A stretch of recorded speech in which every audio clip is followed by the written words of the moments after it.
எங்கெல்லாம் பகவான் தோன்றுகிறாரோ அங்கெல்லாம் அவரை பற்றி பக்தர்கள் விடாமல் ஸ்தோத்திரம் செய்வார்கள். எதற்கு செய்ய வேண்டும்? நமக்கு யாரோ ஒருத்தர் ரட்சிக்கணும், உடனே பகவான் வந்து ஓடி வந்து ரட்சித்து விட்டார், முடிஞ்சு போச்சு இல்லையோ.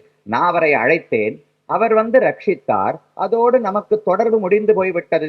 எதற்காக ஸ்தோத்திரம் செய்ய வேண்டும் என்று கேட்டால், இந்த ஜீவாத்மாவுக்கு அடிப்படை கடமையே ஸ்தோத்திரம் செய்வதுதான். நாம வேற என்ன பண்ண முடியும்? நமக்கு பெற்றவர் ஒரு தந்தை இருக்கிறார், ரொம்ப உயர்ந்தவரா இருக்காருன்னு வச்சுங்க, ரொம்ப நல்லவர், உலகத்துல எல்லாருக்கும் உதவி செய்கிறார், நல்ல சக்தி வாய்ந்தவராக நல்ல காரியங்களை பண்றார்னால் நாம தந்தைக்கு என்ன பண்ண முடியும்? அவருடைய பெருமையை 10 பேர் அறியும்படி சொல்லிக் கொள்ளலாம். அத பகவானை பத்தியும் நாம் செய்வதற்கு, அவரை மகிழ்விப்பதற்கு வேறு வழியே கிடையாது.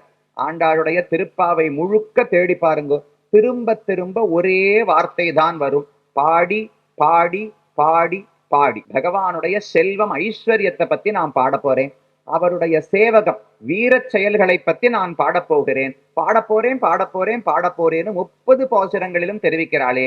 எதற்கு? இத பாடுவதால என்ன பயன் ஆண்டாள் அடைய போகிறாள்னால், இதனால் ஒரு பயன் அடைய வேண்டும்னு ஆண்டாளுக்கு எண்ணமே கிடையாது. இதுதான் பயன். அவர் எனக்கு செய்த உதவி, செய்த அனுகிரகத்துக்கு நாம் பதிலுக்கு அவருக்கு என்ன உதவி பண்ண முடியும்? இனிமே நான் ஒன்றை சமர்ப்பித்து பகவான் அதனால ஆனந்தப்பட வேண்டிய தேவையே கிடையாது. ஆண்டாள் நாச்சியார் திருமொழி என்கிற பிரபந்தம், அதுல ஒரு ஆசை.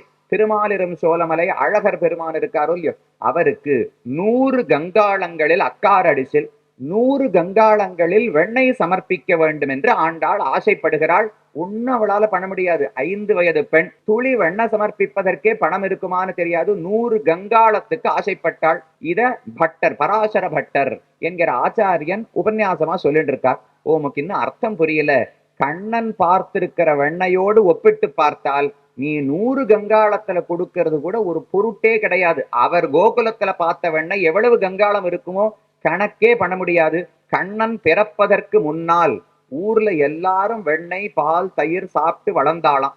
கண்ணன் பிறந்த பிறகு மத்த யாருக்குமே வெண்ணையே கிடைக்காது. மொத்த ஊர்ல இருக்கிற வெண்ணையை அவர் மட்டும்தான் சாப்பிட்டிருக்கார். அப்ப அவர் சாப்பிட்ட வெண்ணையோடு ஒப்பிட்டு பார்த்தால் 100 கங்காளம் நம்முடைய கண்ணுக்கு வேணா பெருசா தெரியலாம், கண்ணனுடைய கண்ணிலிருந்து பார்த்தால் ஒரு சின்ன ஒரு தட்டுல வச்சு வெண்ணெய் கொடுப்பதற்கு சமம் என்று பராசர பட்டர் தெரிவித்தாராம். அப்ப பகவானுக்கு எதை கொடுத்தாலும் ஏற்றுக்கொள்ளுகிறார்.